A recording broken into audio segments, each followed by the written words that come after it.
Novamente, bom dia a todos. Agradecemos a presença de todos. Me pediram aí para conduzir essa segunda etapa da manhã, que é a mesa redonda. Aqueles que não me conhecem, eu sou Márcio Zambotti, sou professor da Universidade Federal Fluminense e membro do INERJ há algum tempo, não sei quanto, mas vocês estão há um tempo aí já. Então, para a gente iniciar essa segunda etapa, a gente vai chamar alguns colegas aqui para compor a mesa. A gente inicia o professor Moisés, que é o diretor do INERJ, né? Professor aqui da Universidade de Juiz de Fora. Professor Djalma, que é o vice-diretor do INERJ, da UFRJ. Professor Edmar, que é membro do comitê gestor também há algum tempo, né, professor? Há algum tempo.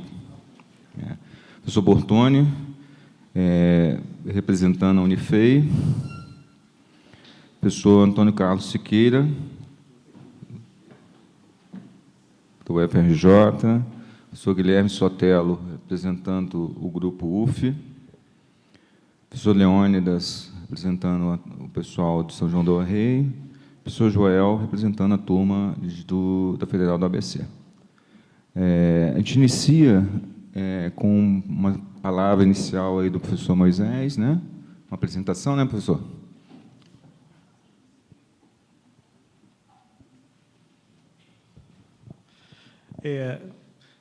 A gente vai fazer uma pequena apresentação, basicamente é apresentar algumas informações gerais do INERJ para as pessoas que aqui estão e não conhecem. Tá? Bom, primeira coisa que é o INERJ, já foi falado isso antes, né?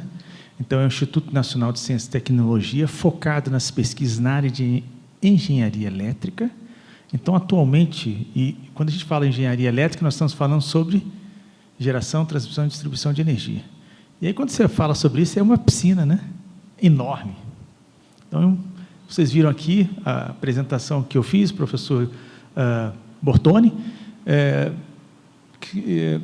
contemplando aspectos que são muito tradicionais em engenharia elétrica e outros que não são tradicionais e que são, vamos pensar, não são, mas são necessários, né? Acessórios, mas importantes, relevantes também.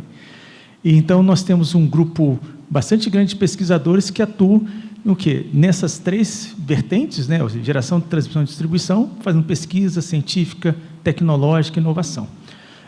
Somos, atualmente, 6 universidades, o FJF, o FRJ, UF, Unifei, o FSJ e a Federal, o FSJ, que é a Federal de São João del Rei, e a Federal do ABC. Né? Então, os representantes que aqui estão. E o que eu queria chamar a atenção de vocês, é muito interessante, que atualmente, na configuração atual, o INERJ, que começou lá em 2008, né, no CBA de 2008, que o INERJ foi concebido, liderado pelo professor, né, José Luiz Rezende Pereira, em memória, né, ele que realmente o grande capitão nosso da engenharia elétrica aqui, que capitaneou uma série de ações aqui. Hoje nós somos 65 pesquisadores, né, que têm uma produção científica relevante, e a ideia de ter um INCT é ser algo relevante, em ter pesquisadores novos e mais sêniores, mas que são realmente produtivos e contribuem com a pesquisa, com a ciência e com a inovação. E nós temos, em função desses 65 pesquisadores, aí tem grupos com 20, 30 pessoas, grupos menores, e uma estimativa em torno de 600 pessoas trabalhando. Alunos de mestrado, doutorado, pessoas envolvidas em projetos, alunos de graduação. Então, é um contingente muito grande. Nesse contexto, assim, o que eu acho que é muito importante chamar a atenção de vocês, que um INCT, por ter um número tão grande de pesquisadores espalhados em instituições, é necessário ter uma gestão. Então, tem um comitê gestor, que é o decision maker, né? Então, é o grupo que toma as decisões. E também tem uma equipe de gestão, né? E essa equipe de gestão, que está auxiliando na organização do evento, é que toca o dia a dia do Instituto. Isso é muito importante e necessário para que a gente possa efetivamente gerar valor com os recursos que nós recebemos e também a gente possa potencializar esses recursos captando outros recursos. Tá? Nesse sentido, eu queria chamar a atenção de vocês que hoje, dos 65 pesquisadores, 42 são PQs, ou seja, são EDT, ou seja, são pesquisadores que já são ranqueados como pesquisadores de qualidade. Então, a gente está falando alguma coisa em torno aí de quase 70% do grupo de pesquisadores, né? A UFJF tem um número maior porque tem mais pesquisadores na UFJF, que é a sede do INCT. E aqui eu queria trazer um resultado relevante, eu acho que vale até a pena os colegas que estão na mesa darem uma olhadinha também, que é exatamente, a equipe nossa fez um levantamento de toda a produção, então a gente colocou em alguns indicadores quantitativos, tá ok? Porque indicadores quantitativos são muito razoáveis para a gente ter uma figura bem ampla do que está sendo feita. Então, ao longo dos 7 anos desse nosso INCT, 1.800 artigos publicados em periódicos. Isso dá uma média de aproximadamente 4 por ano por pesquisador. E é um resultado fantástico, na média. Trabalhos publicados, 1.900. Livros, 46. Capítulos de livros, 159. Mestres formados, 700. Doutores formados, 200, quase 230. Pós-doutores, 86. Iniciação, em torno de 500. Trabalho de conclusão de curso, em torno de 500. Pedidos de patente, 47. Premiações, 152 premiações. E projeto de P&D, algo em torno de 289. Aí, quando você olha isso, se você olhar um INCT e fizer uma comparação desses indicadores com os indicadores de programa de pós-graduação, seria, com certeza, um programa nível 7, 3 ou 4 ou 5 estrelas, porque o nível, né, da produtividade, da competência, da capacidade de entrega dos pesquisadores é realmente diferenciada. Isso é ser um INCT, tá ok? Um grupo de bons pesquisadores, novos ou mais sêniores, que trabalham de forma compartilhada, colaborativa, para desenvolver a ciência. E os resultados estão aqui.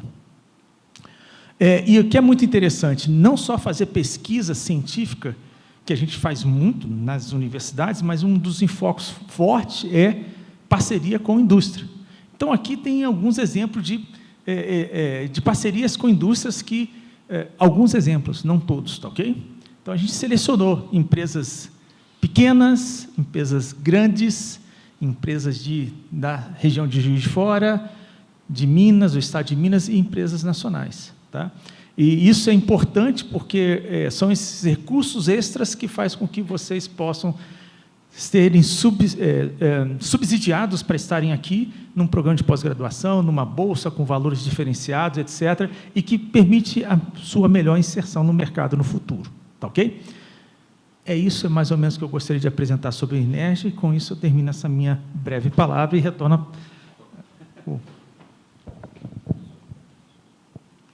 Obrigado aí, professor Moisés. Dentro do roteiro que a gente imaginou para essa mesa redonda, seria legal, né, cada um dos representantes das instituições comentar, né, um pouco da importância do INERJ dentro da sua instituição, o que aconteceu nesse tempo, o que foi desenvolvido e tudo mais. Eu não sei, Juiz de Fora, acho que, de repente, o Edmar, né, poderia ser começar a falar. Pode ser, João? À vontade. Então. Pode ser. Vou ficar sentado aqui. Bom dia a todos, obrigado pela palavra. Eu só queria fazer uma recordação, que tem que ter o histórico, né?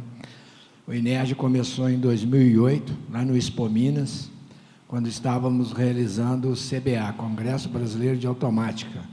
Estava sendo organizado pelo programa de pós-graduação nosso aqui de Juiz de Fora. E foi aquela luta, né? Montando equipe, quem faz isso, quem faz aquilo.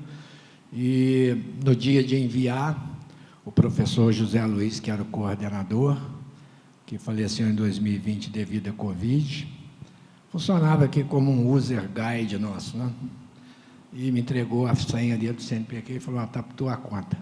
Falei, aí, ainda faltava um monte de coisa para preencher no sistema, porque ele era na minha sala, mas consegui. Mandamos, foi aprovado, a CAPES entrou com muitas bolsas de pós-doutorado, doutorado e mestrado. O CNPq com dinheiro, para custeio e capital, e também a FAPEMIG. E O INERJ funciona aí, então, em Juiz de Fora, desde 2009. Teve o segundo INERJ, um novo edital, em 2014, que nós estamos chamando de INERJ 2 e que se encerra agora. Os números apresentados aqui previamente pelo professor Moisés mostram claramente o sucesso dessa parceria entre as universidades. Nós mandamos alunos para fora, por exemplo, o professor Djalma está aqui, tem um conhecimento muito grande no exterior, a gente sempre pede uma ajuda dele para, às vezes, colocar um aluno também de alto nível para fazer um pós-doc fora, entre outras questões. Então, o INERJ é extremamente importante, principalmente para universidades menores, como é o caso de Juiz de Fora, que o doutorado veio logo em seguida, em 2009. Tem o caso de sucesso de São João del Rei, que foi criado o mestrado e o doutorado, tudo com a ajuda do INERJ. Então, é um histórico muito profícuo e que precisa continuar, mesmo porque a universidade não tem recurso suficiente para manter os laboratórios todos em funcionamento. Então, é isso, eu queria contar essa história para ficar gravado aí. Muito obrigado. Obrigado, professor Dimar. Vou deixar comentário do UFRJ para o Tony e o professor Djalma faz o encerramento. Tá, professor Djalma? Então, Tony, por favor. Bem, bom dia a todos. Queria saudar os meus demais colegas da mesa, a apresentação. Sempre um prazer estar aqui em Juiz de Fora. O que a gente pode falar do INERJ? Teve algumas coisas interessantes. Como Edmar lembrou, isso saiu muito do esforço inicial do Zé Luiz, a capacidade dele de agregar grupos diferentes. Eu vou tentar não falar muito do Zé, pelo simples fato que eu vou me emocionar. Fui aluno dele, ele foi excepcional para a gente na UFRJ em diversos momentos. Eu acho que uma coisa também que cabe contar, não só o que o INERJ fez na universidade, mas algumas coisas que ele fez para o setor de pesquisa mesmo. Eu acho que a gente tem que lembrar o SBSE lá de Niterói, que ele foi um verdadeiro motor de realizar o evento, nos ajudando, ele sempre apoiando muito as iniciativas, permitiu a existência em momentos que eu diria que... O que vem depois de vacas magras? Eu não sei, mas pensa em vacas... momentos muito difíceis, o INERJ apareceu para sustentar, dar um apoio, a oportunidade de trabalhar com colegas de instituições distintas, em temas distintos, descobrir sinergias e interesses que a gente nem sabia que existia, porque uma coisa é muito engraçada no sistema brasileiro, né?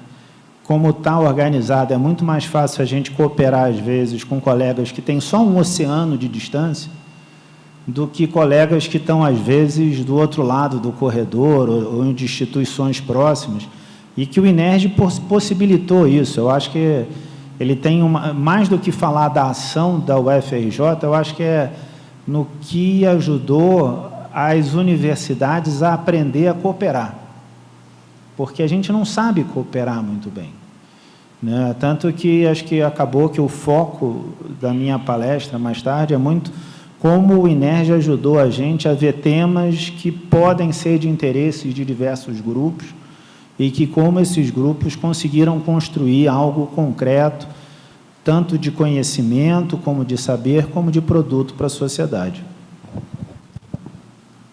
Ok, obrigado, professor. Vou pedir ao professor Bortoni para dar sequência aí nos comentários, na visão da Unifei. Obrigado, Zambotti. Eu também cumprimento os colegas aqui na mesa e também o pessoal que está no auditório. Eu estou no INERJ desde o começo também, sabe? Lá em Itajubá, junto com o professor Armando também, ele encabeçou bastante o trabalho em Itajubá, e eu estou desde o começo participando junto com o pessoal. E eu acho que o INERJ tem essa vantagem que o colega acaba de dizer aí, e agora capitaneado pelo Moisés também, essa beleza que é de agregar os colegas de universidades próximas, né?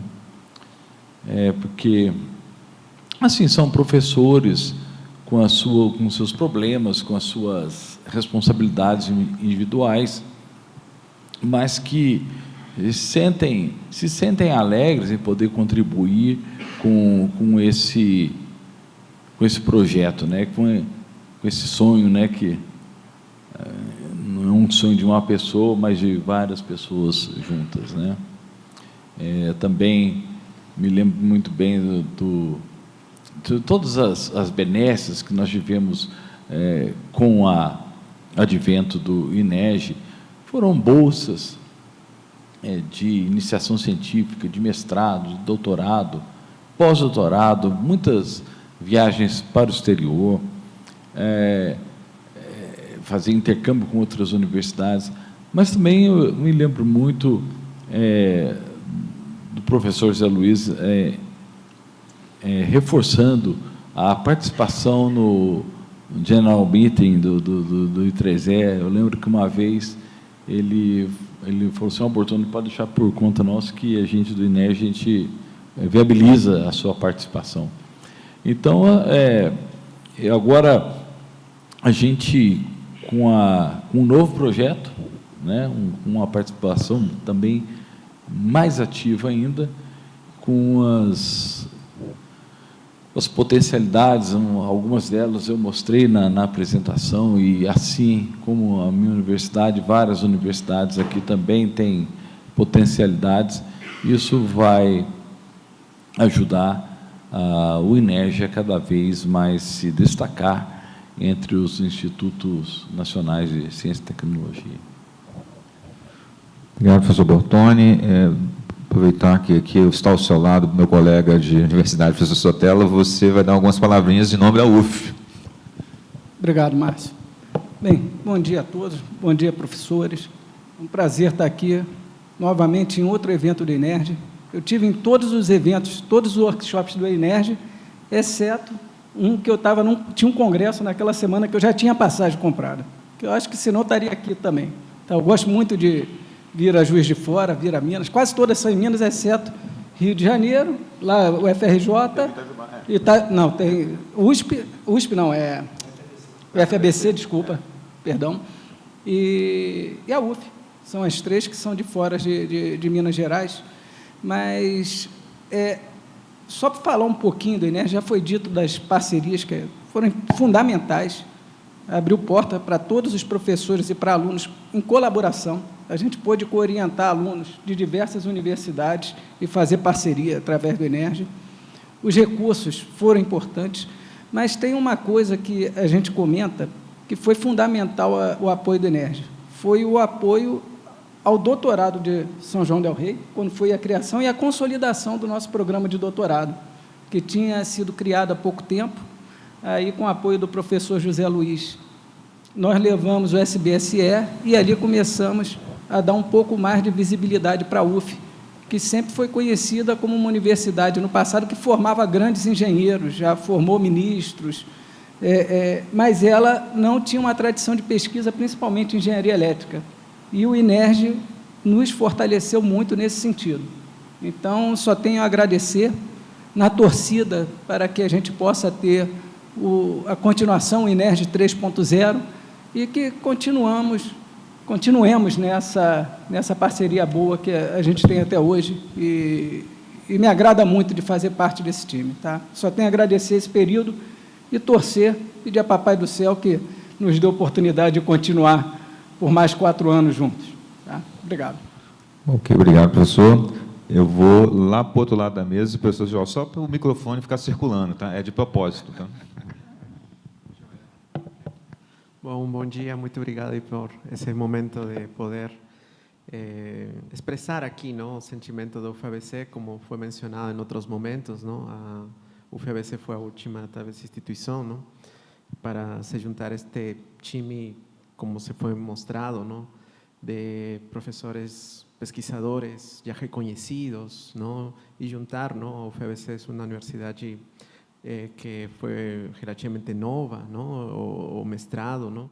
Inclusive, ¿no? O INERJ nos ajudou, ¿no? Também como time, ¿no? UFABC a podernos juntar e poder trabalhar, ¿no? Então, quero mencionar, ¿no? E agradecer muito, ¿no? Nós recebimos a visita do professor José Luis. Ele justamente esteve na UFABC mostrando as vantagens, mostrando o time que já se tinha, mostrando qual seria justamente a participação. No ano seguinte, recebemos umas bolsas na qual conseguimos ter co-orientadores de outras instituições.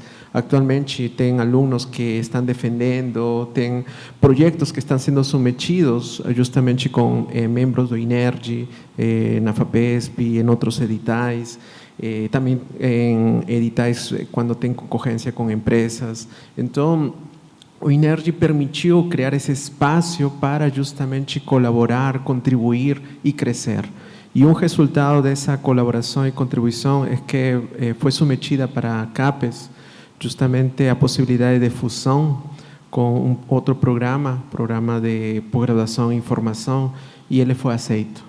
Então, o UFABC já foi aceito pela CAPES, estamos esperando a segunda instância, que é a publicação final, mas a partir deste ano, possivelmente no último trimestre do ano, o programa de pós-graduação de Engenharia Elétrica e Informação terá doutorado. Então, isso é um resultado desse trabalho em conjunto. Agradeço muito a INERJ. Também na minha apresentação final vou mostrar outras ações, porque eventos também recebimos apoio, não? A experiência de INERJ foi muito importante, não? Mas eu vou deixar isso para mais tarde. Só quero terminar aqui dando um agradecimento em nome da UFABC, em nome de todo o time da UFABC. Muito obrigado. Obrigado, Joel, pelas suas palavras. E, professor Leônidas, por favor. Fisioterapia na mesa. Vamos lá.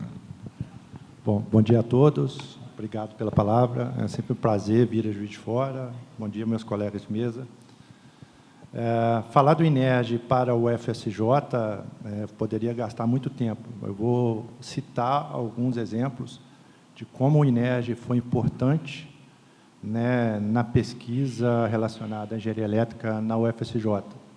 Então, me lembro lá em 2009, 2008, no CBA, 2 membros, o professor Luiz Manso, eu acho que eu não posso deixar de citar, né, como o primeiro membro do comitê gestor da UFSJ, e que tinha a parceria, o contato com as instituições parceiras, né, e eu participamos da proposta inicial.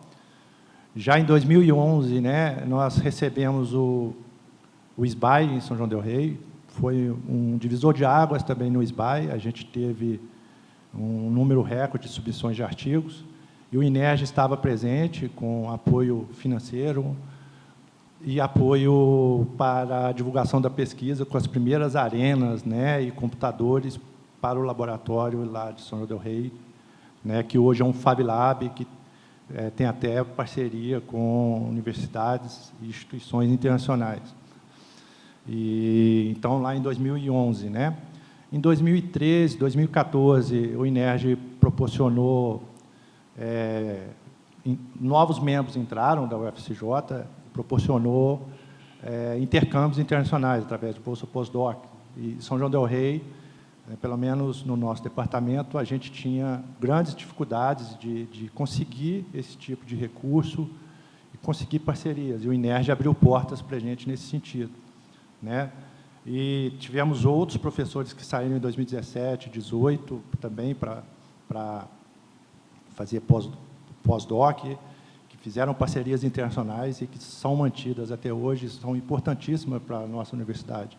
Então, essa é uma ação. Outra ação, nosso programa de mestrado começou em 2009, muito apoio do INERJ, do professor Zé Luiz, do professor Edmar, né? E a gente tinha nota 3, então dificuldades de bolsas, e o INERJ sempre foi, né, muito prestativo nesse sentido, bolsas de mestrado na época. E Atualmente, a gente conseguiu o doutorado a partir do momento que a gente atingiu a nota 4, e o INERJ tem dado apoio com bolsas de doutorado também, né?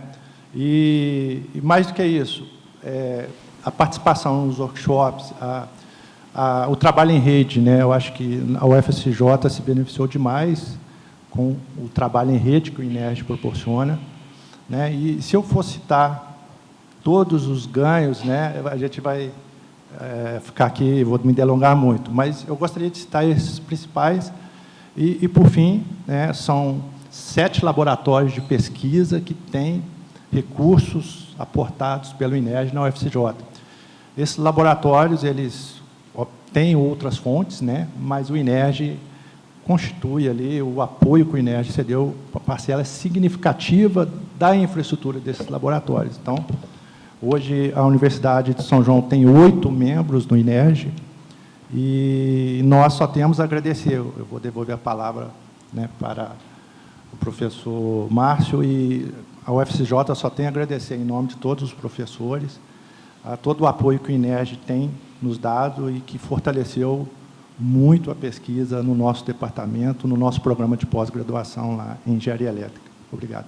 Obrigado, professor Leônidas. Eu estou vendo aqui o professor Moisés, o pessoal falando, uma satisfação, né, professor? Uma coisa assim, interna muito grande, né? É uma realização, escutar dos colegas, né, essas realizações, com a importância que o INERJ teve dentro de cada instituição. Acho que, especialmente o senhor professor Djalma, deve ter sido um lance muito legal. E, para fechar essa primeira etapa, o vice-diretor, professor Djalma, eu deixei aí um espaço para ele contar um pouco também dessa experiência dele no INERJ, as impressões que ele tem, até devido à sua relação no setor elétrico, né, como que ele enxerga o grupo atuando e as oportunidades que ele visualizou e foram implementadas nesse período. Obrigado. Eu inicio também agradecendo o convite para participar aqui dessa mesa redonda.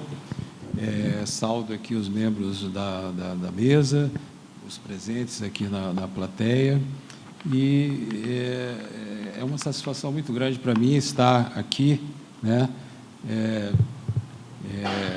Parafraseando o filme de grande sucesso, ainda estou aqui, né? Continuo, né? Eu estava ouvindo falar aqui muito do Zé Luiz, é uma pessoa que está presente aqui nas nossas reuniões sempre, e eu me lembrei que eu fui professor do Zé Luiz. Fui professor do Zé Luiz. Não que eu fosse muito mais velho que o Zé Luiz, é que eu comecei lá na COP um pouco antes dele chegar, então cheguei a ser professor dele, depois fui colega dele durante muitos anos, não só na UFRJ, depois ele veio para cá, continuamos fazendo colaborações em coorientações de tese, e fui também colega dele no comitê assessor do CNPq durante vários anos.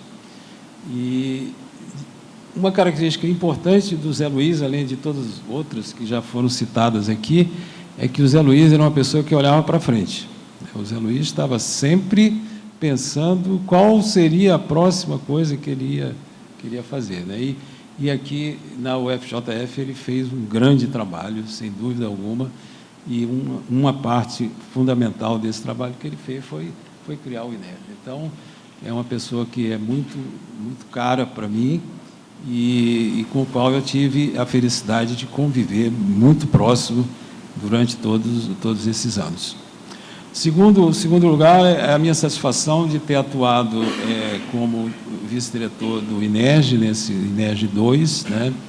E aqui nesse ponto, não é por estar na presença, mas eu queria fazer um elogio direto ao professor Moisés, que eu acho que ele modernizou o INERJ, né? O INERJ era uma instituição muito boa academicamente, mas tinha algumas dificuldades assim na parte administrativa. O Moisés criou uma nova estrutura que colocou o INERJ numa posição para ir muito mais longe do que ele já foi, porque nos liberou muito de uma carga que nós, pesquisadores, não gostamos e não sabemos fazer, que é administrar as coisas. Então, acho que é um ponto que a gente deve ressaltar aqui nesse workshop. Bom, quase todos já falaram das grandes vantagens do INERJ, eu assino embaixo de todas elas, acho que realmente é um ponto de aglutinação, mas eu vou falar de uma que eu acho muito importante no momento, é o tema do INERJ. O INERJ está focado em energia elétrica no sentido amplo da palavra. E esse é um setor da maior importância nacional e internacional no momento. Quem leu os jornais nos últimos 2 dias sabe que a Península Ibérica sofreu um blackout de grandes proporções, não muito bem explicado até agora. Nós também sofremos 1 a 2 anos, menos de 2 anos, não muito bem explicado até agora. E temos com uma série de coisas não muito bem explicadas até agora. Mas por que isso? Porque o sistema de energia elétrica mudou completamente nos últimos 20 anos. Tá? Quer dizer, e eu não vejo na área acadêmica no Brasil nenhum grupo melhor qualificado do que esse para atacar e desenvolver novas metodologias para esse sistema que está precisando de uma injeção de conhecimentos. Estão acontecendo coisas no sistema elétrico atual que os engenheiros atuais não conseguem entender muito bem, porque o sistema mudou. E na parte da tarde, várias palestras vão abordar esse assunto. Então, eu acho que nós temos que lutar muito para a continuidade do INERJ, até porque temos o reconhecimento que somos um grupo de a maior importância para o país por reunir essa quantidade de especialistas direta ou indiretamente ligados ao setor de energia elétrica que podem produzir o conhecimento necessário para operar esse novo sistema. Então, essa é a contribuição que eu gostaria de dar no sentido de que o INERJ foi importante e ele ainda é mais importante pelo que ele pode fazer daqui para frente. Obrigado. Obrigado, professor. Moisés, vontade. Queria dar só uma palavrinha aqui, realmente, fazer um comentário, professor. Obrigado, você fez os comentários aqui. E, no final, quando eu lembro que, acho que o pessoal que já sabe, mas o professor Zé Luiz, que não sabe, mas o professor Zé Luiz faleceu, foi a primeira pessoa que faleceu por causa de Covid em 2020, né? Então, o Edmar me chamou para poder contribuir, né? E naquele momento que eu estava claro, mas o pessoal produz muito bem, né? E o que eu consegui enxergar naquele momento que poderia contribuir era melhorar a gestão do INCT, né? Então, a gente conseguiu contratar várias pessoas, né? Então, primeiramente contratamos a Vanessa lá, que aí a partir dela, que ela que é a gerente, né? Do Instituto, né? E ela, então, juntamente com uma equipe, a gente contratou uma equipe e passamos, então, a entregar melhor e tirar essa sobrecarga, né? Os relatórios, aquelas coisas que ficavam desesperadas, de repente diminuiu drasticamente e a gente começou a saber compilar, dar visibilidade, principalmente, às ações, né? Porque nós somos pesquisadores e eu também, com os colegas, a gente gosta muito de ficar dentro da nossa toca, né? Da nossa bate-caverna. Mas a gente não sai da bate-caverna para divulgar, e é importante ter essa divulgação. Então, tendo uma equipe, isso fez a diferença. Então, isso que é o ponto, e aí eu acho que o senhor sintetizou bem, professor, porque, no final das contas, é uma equipe maravilhosa, fantástica de pesquisadores, o que precisava era ter um apoio melhor. Então, acho que a gente conseguiu enxergar um pouco isso, né?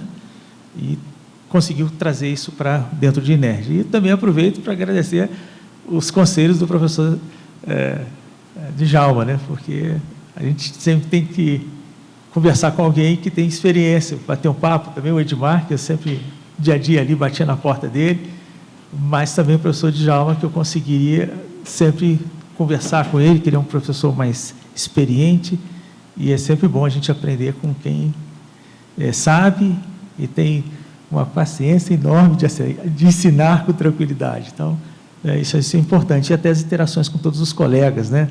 Às vezes a gente conversa com mais um, menos com outros, etc., mas as interações foram fantásticas. conversando muito com o Zambroni, às vezes com o Tony, conversa aqui, conversa lá, o Alfeu que não está aqui, Leones, mas a gente sempre estava conversando. Então, muito obrigado pelo apoio de vocês, aí, os inputs, os retornos, porque acaba que a gente conseguiu, ao longo do tempo, ir melhorando. Eu acho que a ideia é sempre essa, não importa de onde convence, né? O importante é onde a gente chega, né? E de preferência que seja melhor do que começou. Então, com isso, eu queria agradecer o apoio de todos vocês aqui na mesa, tá bom? Okay. Eu acho que a gente tem uma limitação de tempo, né, Moisés? Então, o Pedro me passou essa missão, né? E a gente tinha anotado aqui 23 perguntas para a mesa. Mas eu acho que não vai dar para debater as 23, então eu vou escolher uma, tá? Então, eu acho que um lance que a gente poderia chamar a atenção de todos, escutar de vocês, né, um pouco, o Brasil é um país diferente, no seu nascimento já é diferente. Na visão de vocês, das fontes energéticas, até as tradicionais e as emergentes, quais vocês enxergam com maior potencial, mas não no potencial energético, no potencial de pesquisas que a academia pode colaborar para o desenvolvimento tecnológico dessas fontes? Aí a gente gostaria de escutar um pouquinho aí de vocês, cada um com a sua opinião sobre isso. Nada muito longo, mas uma frase direta, um comentário sobre isso. Aí deixo o espaço aberto, quem gostaria de falar primeiro, por favor. Sem fisioterapia. O microfone para de andar. Olha só aqui. Bom, é uma pergunta difícil, não? Primeiro porque mas é um desafio que nós na área de engenharia elétrica temos, não? Olha, eu como foi mencionado inclusive na palestra anterior, não? Cada região, e isso é o que me mostra quando estudo, por exemplo, alguns assuntos, tem uma fonte que é mais favorável a esse desenvolvimento, não? Por exemplo, foi mencionado com respeito ao hidrogênio. Lá na minha região, São Paulo, não? Se fala a produção de hidrogênio através de etanol. Lá em Mato Grosso, através de biomassa. E cada região, não, vai aproveitando, não? Se está vendo justamente quais seriam as fontes que talvez se pode apoiar ou incentivar mais, não? Então, eu quero chegar neste ponto, não? Primeiro, acho que é muito importante a diversificação da nossa matriz, tá? E em cada região fazer esse análise, esse estudo, não? De quais são as fontes que mais se podem aproveitar, não? Então, eu iria mais nessa linha de diversificar e que cada região possa justamente ver qual é a fonte que pode justamente ser desenvolvida, não? E como foi mencionado, não? Isso para terminar e dar espaço a alongar, é justamente a questão de que nosso curso de engenharia, não? Isso é o que aprendi aqui no INER, em uma desses workshops, não? Temos que trazer mais, não? Antigamente nós víamos, por exemplo, eletrônica potência separado do sistema de potência. Isso já não pode acontecer. Agora temos que trazer justamente essas novas tecnologias, essas novas fontes a nosso dia a dia na formação dos futuros engenheiros. Só queria terminar com isso. Obrigado, Joel. Antônio Carlos, está contigo agora. Que batata quente, né? Eu não tenho nenhuma resposta pronta. O que eu penso... Eu gosto de misturar as coisas. Eu acho que a gente teria que bolar coisas, digamos assim, possivelmente técnicas que segmentem, por exemplo, a rede brasileira para evitar oscilações entre as grandes áreas, porque o Brasil é gigantesco. Eu acho que tem que pensar em algo que a gente consiga fazer que eólicas e fotovoltaicas ganhem alguma inércia. A gente veio no carro pensando em bolar máquina, assim, pensando ainda em máquinas supercondutoras como fontes de inércia de eólicas. Isso acabou de surgir, 7 horas da manhã, foi a direção do Braulio que afetou isso aí. Levou a gente a esse lugar. Ele fica fazendo as curvas, e bate cabeça, aí a gente... Mas são cenários... Não vou nem dizer de onde saiu essa ideia inicial. Não vou falar, não. Não é? Tá. Então, assim, temos que buscar... Porque uma coisa que eu acho engraçada é que o país tem um hábito ruim de copiar coisas de fora e tentar adaptar o jeito brasileiro. Eu acho que está na hora da gente buscar as nossas soluções para os nossos problemas. Né? Adeus PAU-M, né? Lembra? O PAU, que era o sistema europeu, aí a gente modificou, atrasou a televisão no Brasil. Eu acho que a gente tem que buscar os nossos problemas, dos nossos jeitos, e ter as nossas soluções. Não que eu as tenha, né? Obrigado. Professor Edmar. A pesquisa, as soluções passam pelos problemas que existem. No caso atual, o problema maior é a inserção maciça de energias renováveis que apresentam alta variabilidade. Para isso, tem que ter armazenamento. O armazenamento natural nosso hidráulico não é possível de se utilizar de imediato. Você teria que ter reserva girante, mas que vai bater no problema hidráulico e mecânico. E você não consegue colocar uma máquina para rodar instantaneamente. Tem que ter problema de linha de transmissão para transferir a energia. Então, você precisa de ter, a pesquisa está andando nesse sentido, um sistema de armazenamento com resposta rápida.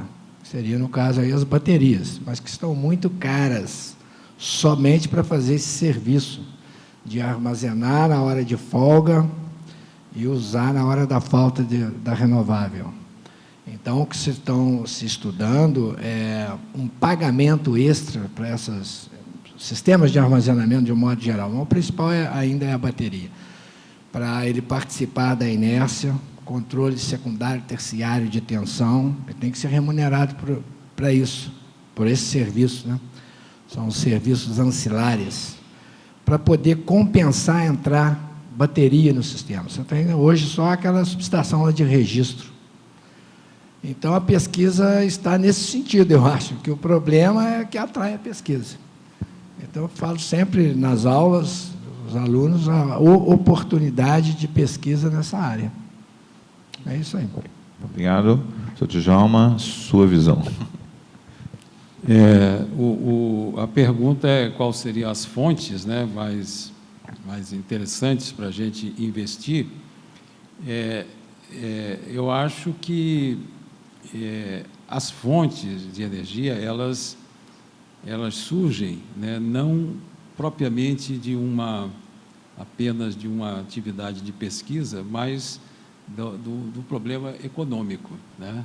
Quer dizer, eólica e solar, elas estão penetrando com muita força no setor elétrico, primeiro porque elas são atualmente fontes as mais baratas, e segundo, impulsionado pelo movimento de transição energética, né? Quer dizer, nós não queremos mais fontes de energia que emitam gases do efeito estufa. Então, o que na realidade existe o que eu quero dizer é que a gente tem pouca influência, nós, engenheiros, sobre quais serão as fontes de energia do futuro. Elas são aquelas que um processo global vai nos impor, né? Da mesma maneira que o processo global nos impôs carregar esse aparelhinho aqui no bolso. Não foi fruto de nenhum cientista que descobriu que telefonia celular era uma coisa importante para o ser humano. Eu tenho até dúvida se é importante para o ser humano, se até se faz bem para o ser humano, mas o fato é que ele foi nos imposto e cabe a nós conviver com ele. No caso da energia, cabe a nós conviver com as fontes que nós temos aí disponíveis, escolhendo aquelas que são mais baratas e menos agressivas ao ser humano. E aí o problema recai no que o Edmar falou aqui, outros antes falaram também, que é como integrar essas fontes ao nosso sistema e tirar o melhor proveito delas. É aí que cabe a nossa ação, né? E aí é que estão surgindo os problemas. E os problemas são elétricos, são energéticos, são econômicos e regulatórios. Então, eu sempre cito o caso do nosso blackout, 15 de agosto de 2023. Opa! Por falar em blackout... Pessoal, já estava planejado. Não é blackout, tá? Era programado.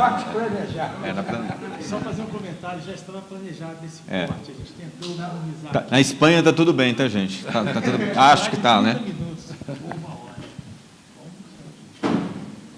Dá para permitir. Está funcionando ainda. Tá, Mas a gravação, será que está funcionando ainda? Tá? Então, beleza.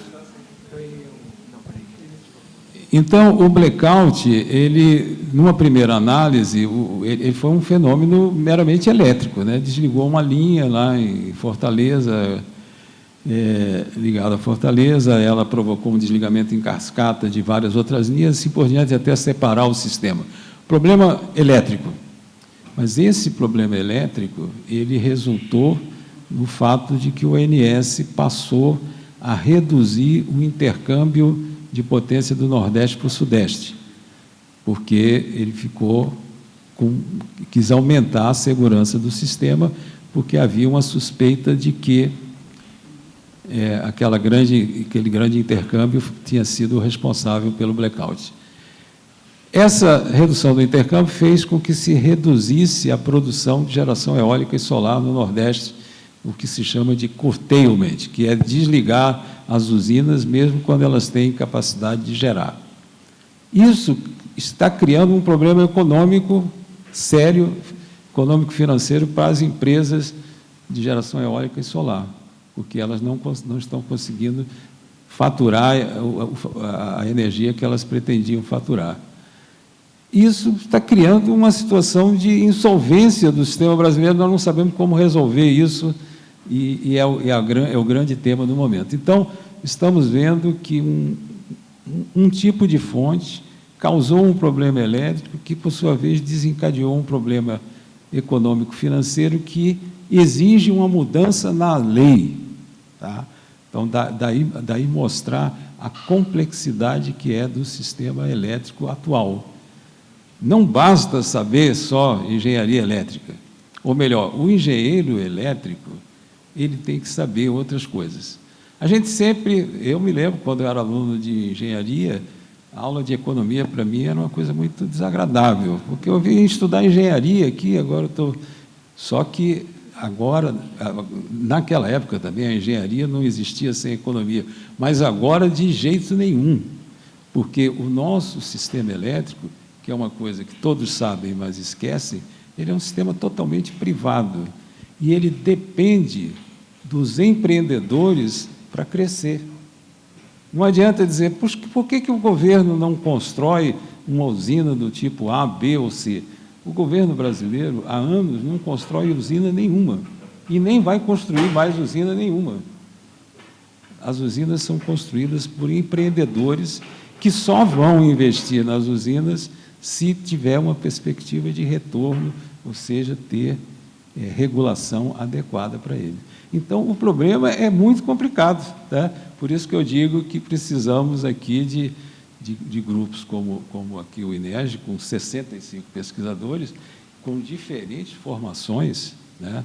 Não é só gente que entende de fluxo de potência ou estabilidade, entende de várias coisas, para poder formular ideias mais gerais de como conduzir essa mudança. Okay, obrigado, professor. Professor Moisés.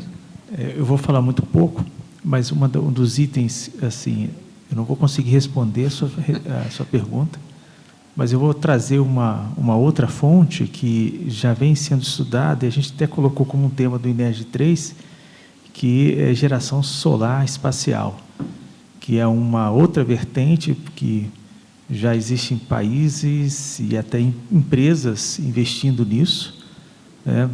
O Japão se destaca nisso há mais de 2 décadas, e a longo prazo isso é algo também que vai começar a circular. Então esse é um outro tema interessante, que ainda praticamente está no início, mas geração solar de energia no espaço também é um tema que vai aparecer talvez nas próximas décadas aí, e é algo que a gente vai investir um pouquinho aqui também. José, antes do professor Bortoni comentar, uma experiência que eu tive, eu fiz uma visita à Ucrânia, há 10 anos atrás, né? E eu conheci um laboratório numa universidade em que eu tive a felicidade de conhecer um professor que colocou a primeira célula solar fotovoltaica num satélite da antiga União Soviética. Ele tinha essa célula lá no laboratório dele, e ele novinho, né, com a célula do lado, e o protótipo estava lá na parede. Eu tirei uma foto com ele e com aquela célula. E ele, na época, me falou isso. Eu perguntei para ele, assim, algo nesse sentido: como que você enxerga que o planeta Terra vai viver daqui a 50 anos? Ele falou: daqui a 50 anos eu não sei onde eu vou estar, mas o planeta Terra vai estar tendo energia vindo do espaço. E, lógico, pelo laboratório dele, a solar é uma das soluções que a Terra pode ter. Interessante, lembrei disso com o seu comentário. Obrigado. Professor Bortoni, por favor. Legal, obrigado. A pergunta, né, também a respeito, qual a fonte de energia que deve... eu acho assim que a gente deve investir em todas as fontes. E tem muito espaço para pesquisa em cada uma delas, né? Muito espaço para pesquisa. Então, assim, desde, por exemplo, ao se falar numa eólica, tem uma turbina eólica, tem as offshore, tem na plataforma continental. Então, você começa desde lá, assim, flutuadores, torres, a parte aerodinâmica, geradores, foi falado aqui em gerador supercondutor, máquinas supercondutores. Assim, tem N coisas para se trabalhar, e depois tem a questão de monitoramento, de vibração, de vida útil.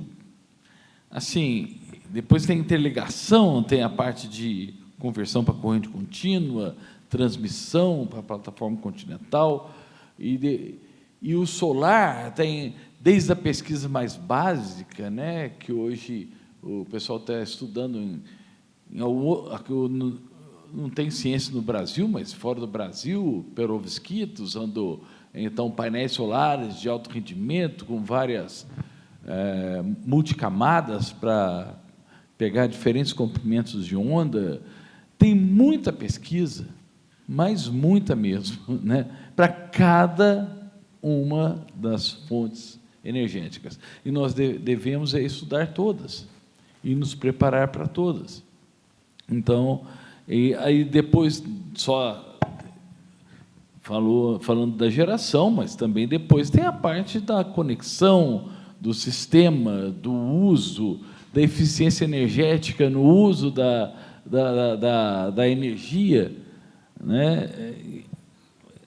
A gente, como engenheiro eletricista, o Djalma, né, eu vejo que hoje, assim, o engenheiro eletricista é bem diferente do engenheiro eletricista de alguns anos, formado alguns anos atrás. Nós temos, assim, uma infinidade de oportunidades de aprendizado.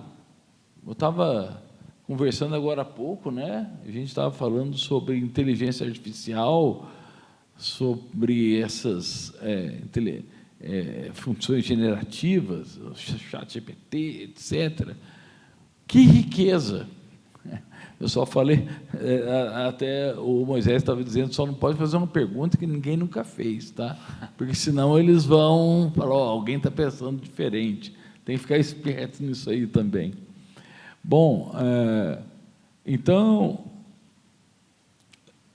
essa questão aí da energia, gerar energia no espaço e transmitir depois para a Terra, né? Com certeza é um potencial muito grande de desenvolvimento de novas tecnologias.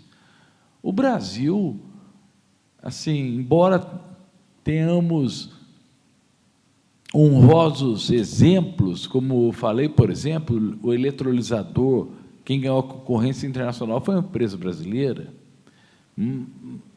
Mas eu lembro que um colega meu, por exemplo, foi fazer uma melhoria no projeto do sistema de excitação da ABB, o Nitrol, ele foi desenvolver um negócio diferente para melhorar o nitrol, chamou nitrol o sistema da ABB, e os caras falaram, olha, não faça nada aí no Brasil, desenvolvimento é aqui na Suíça.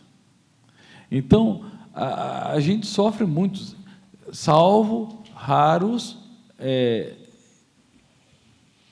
exemplos, a maioria da tecnologia é feita no exterior. Isso foi uma opção que o Brasil tomou, de comprar tecnologia pronta ao invés de correr o risco do desenvolvimento. O desenvolvimento tem um risco. E já há muitos anos, né, o Brasil ele prefere comprar produtos prontos, paga mais caro por isso, do que desenvolver.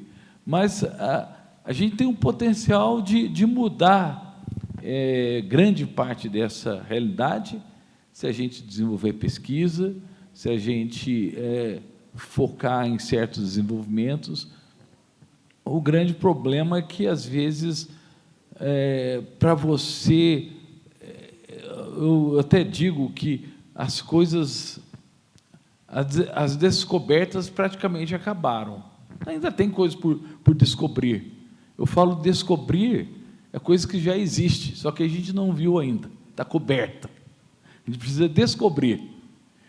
E tem a grande diferença que é o inventar. É o desenvolver uma coisa nova. E isso depende de muito trabalho. Eu vou falar uma palavra aqui, bundas horas. Né? O cara tem que sentar, tem que estudar, tem que desenvolver. E muitas vezes a gente não tem essa paciência, porque a nossa sociedade, a nossa geração quer as coisas muito rápidas, quer os desenvolvimentos muito rápidos. E, às vezes, não quer gastar o tempo necessário para desenvolver. Né? Então, acho que a gente está nessa dicotomia, nessa questão que é um desenvolvimento de novas tecnologias e investir em todas as tecnologias que a gente puder. Claro, não as pessoas só, mas as várias pessoas, os nossos queridos alunos, pesquisadores. E eu vejo assim que é um grande futuro para a engenharia elétrica, porque o Brasil e o mundo está carente de engenheiros eletricistas. O Brasil e o mundo. Eu nunca vi tanta oportunidade no exterior para meus alunos saírem e trabalharem no exterior. Eles estão ávidos no exterior e no Brasil. E se a gente não abrir os olhos, logo vão vir os chineses, os indianos, porque eles também têm muita capacidade e cobram muito pouco. Cobram muito pouco, e se a gente não ficar bem esperto, vão ocupar os nossos lugares. Então, a gente tem que investir em todas as formas, investir em tecnologia. Obrigado, professor Bortoni. Professor Sotelo, seus comentários aí. Bem, de 23 perguntas, você escolheu uma... Eu dei uma compilada, né? Bem difícil, né? Mas eu acho que um consenso que a gente tem aqui da mesa é que a diversidade é que manda. Você tem que ter diversidade de fonte de geração. Agora, a gente está numa moda de bet no Brasil, né? Então, vamos fazer minha aposta. Se eu tivesse que apostar numa do futuro, eu apostaria na fusão nuclear. Ou seja, você fazer reatores de fusão nuclear. Aí o Márcio vai até me encarnar, ou alguém, só por causa do supercondutor. Não ia falar nada. Porque tudo, para mim, tem que ter supercondutor na história. E eu estou querendo juntar com o hidrogênio líquido. Por quê? Hidrogênio líquido, 20 Kelvin, supercondutor, fica supimpa a 20 Kelvin. Você pega uma fitinha, que depois eu vou passar uma fitinha supercondutora, tudo que é palestra que eu vou, eu levo essa fita. 77 Kelvin, temperatura no nitrogênio líquido, uma fitinha de 12 milímetros, você consegue, 12 milímetros de largura, 0,1 milímetro de espessura. Eu passo mais de 600 amperes, ali é 77 Kelvin. Opa, maravilha. Podemos continuar, então até... Só baixar a temperatura. Aí, se eu baixo para 20 Kelvin, essa mesma fita supercondutora passa de 3.000 amperes.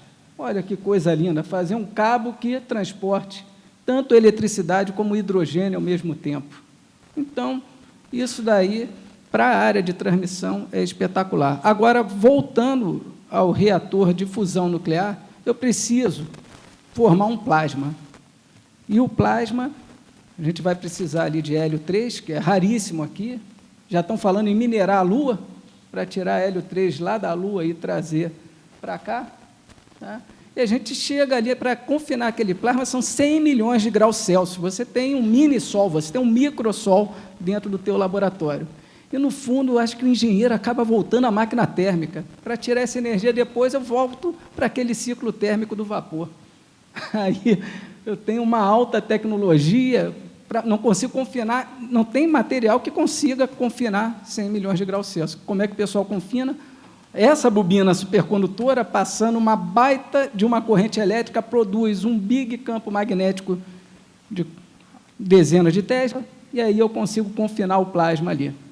E aí eu tenho que ter os refletores, eu tenho que ter toda uma tecnologia para ir e conseguir transformar aquilo num trabalho positivo. Porque o que acontece hoje em dia? Nos reatores que a gente tem há pouco tempo, foi um marco, um ano e meio, não lembro, 2 no máximo, nós conseguimos ter um delta positivo de energia pela primeira vez num reator de fusão nuclear. Então, você vai, faz o plasma, depois você passa por um ciclo térmico, produz calor com aquilo ao final, e, pela primeira vez, conseguimos gerar mais energia do que eu coloquei no sistema, pela primeira vez em muitos anos. Só que a tecnologia ainda está muito imatura. Tem um projeto que é o maior do mundo, que é do ITER, um reator de fusão nuclear. Desde que eu era aluno de pós-graduação, eu escutava falar que ele ia inaugurar naquele ano, e cada vez eu vejo vão postergando 3, 5 anos e nunca inauguram o tal do laboratório de reator, do ITER, que é o laboratório que vai ter esse maior reator nuclear do mundo. Mas, na minha opinião, tem pesquisa, já tem uma empresa nos Estados Unidos que está fazendo as bobinas para os reatores de fusão nuclear. Então, quando você começa a ver empresas montando sistemas auxiliares, ou seja, é uma bobina, a tecnologia que o reator ele tem uma configuração com várias bobinas na forma de um toroide, e a gente chama esse reator de tokamak, é a configuração dessas bobinas. Então, já tem uma empresa fabricando as bobinas para você ir lá e comprar e montar o teu reator de fusão. Então, a gente está começando a chegar num ponto que eu acho que está o ponto de virada para isso virar. Mas um dos pontos mais importantes foi o que o professor Bortoni acabou de mencionar. Eu dou o exemplo lá da ANEEL, que tem o PQIL. Quando você olha o PQIL da ANEEL, ela te dá as diretrizes que têm que ser financiadas. E está financiamento a partir de TRL 6, ou seja, TRL 7 ou mais. Tem a cadeia de inovação, que vai desde a ideia lá, que é o 0, até a prova de conceito, que vai TRL 1 a 3. Isso foi uma escala fundada pela NASA, exatamente, na década de 70, para foguete, ou até antes de 70, na verdade, né? Acho que o primeiro paper TRL é da década de 70, salvo engano, posso estar errado. Pergunta ao ChatGPT que ele vai te dizer qual o paper certo. Mas, para propor, você tem, ela passa pela universidade nesses primeiros níveis, a universidade contribui até o TRL 5, 6, aí já entra junto com a indústria, e depois você transfere a tecnologia para a indústria, e nas escalas finais, 7, 8, 9, nos níveis finais, a indústria acaba desenvolvendo, e o investimento na universidade diminui e aumenta o investimento na indústria. Só que a gente só quer a solução pronta. Se você quer TRL 7 para cima, o que a universidade vai fazer? Quem vai financiar a universidade para desenvolver essas tecnologias que são mais disruptivas? A palavra da moda. Não tem mais financiamento privado, ao passo que lá fora você vê empresas procuram a universidade para a universidade fazer o desenvolvimento. Aqui a gente fica de pires na mão, indo nas indústrias, nas concessionárias, por favor, me dê aporte, porque eu quero fazer essa pesquisa. Aí o cara, não, isso aqui vai levar 10 anos, 15 anos para fazer, eu quero para amanhã, eu quero para 2 anos. Aí você faz um projeto de 3 anos, e o cara, não, tem que ser em 2, tem que ser em 1. Tinha um ditado que 9 mulheres grávidas não vão fazer o filho em 1 mês. Não dá para você fazer, então não tem almoço grátis, gente. Precisa de tempo, como foi dito, e precisa de investimento. Agora, o que a gente vê no país, sem querer dar discurso político, a gente não tem um plano de Estado, a gente tem planos de governo. Então, a gente tem que ter uma política de Estado que diga o caminho que o país quer ir. Em termos de tecnologia, também vale isso. Qual o caminho que o Brasil quer traçar em termos de desenvolvimentos tecnológicos? Então, temos que pensar nisso, fazer essa reflexão. Obviamente, vamos continuar fazendo nossa pesquisa, e o que a gente faz como bons brasileiros é se adaptar. Se a ANEEL diz que quer produto quase pronto, eu estou me alinhando às indústrias e vendo como é que eu consigo desenvolver um produto quase pronto para amanhã, auxiliando a indústria, que é o caminho reverso. Tá? Então, é uma adaptação que a gente faz para a questão de sobrevivência. Tá bom, com isso eu deixo a minha fala, desculpe pelo desabafo um pouco, mas é uma das dores que a universidade tem. E o último ponto que eu queria falar para vocês, a gente está numa época que as máquinas estão substituindo, que foi a última palavra, foi do professor Djalma, do professor Bortoni, sobre o engenheiro. Eu acho que não vai ter muito IA para substituir o engenheiro eletricista, não. Então, eu investiria nessa carreira, porque eu acho que tem sucesso para o futuro. Tem que pensar o seguinte, o que uma máquina vai fazer no meu lugar no futuro, daqui a 20 anos, daqui a alguns anos, quando eu estiver formado? Acho que engenheiro eletricista ainda não dá para substituir, não. Falaram que vão substituir professor, médico. Eu não boto muita fé, não, mas falaram. Mas vou passar aqui a palavra, agradecer. Obrigado, Sotelo, pelas palavras. Eu vou perguntar para o Tony. Tony, ele estava na janela? Ele estava atrás. Foi bater na cabeça assim? Professor Armandes, por favor, seus comentários. Bom, obrigado pela palavra. Se a pergunta é difícil, para mim ficou mais difícil, que não sobrou pouco para eu falar, né? Então, direcionada a pergunta, eu acho que a gente tem um potencial energético muito diversificado no nosso país, né? Com as suas especificidades locais. Então, conforme já foi dito, a gente tem que explorar, investigar e desenvolver o potencial dessas fontes diversas, né? Isso num contexto tanto de benefícios e relação custo-benefício. No caso, benefício pode ser benefício no custo da energia, benefício no custo ambiental, benefício em custo de segurança, custo, né, da vida humana. Então, eu acho que a palavra principal é diversificar. Obviamente que, em períodos, a gente sempre percebe uma fonte ou outra que tem um enfoque maior, ou que mesmo o Estado conduza políticas de subsídio, mas, a partir do momento que a gente tiver fontes diversificadas, a gente fica com uma relação de independência de uma determinada fonte interessante, né? E aí vem os problemas, que também já foram comentados, e na minha palestra, mais tarde, vou falar de fontes, mas não de geração, mas fontes de dados, diversas fontes, né?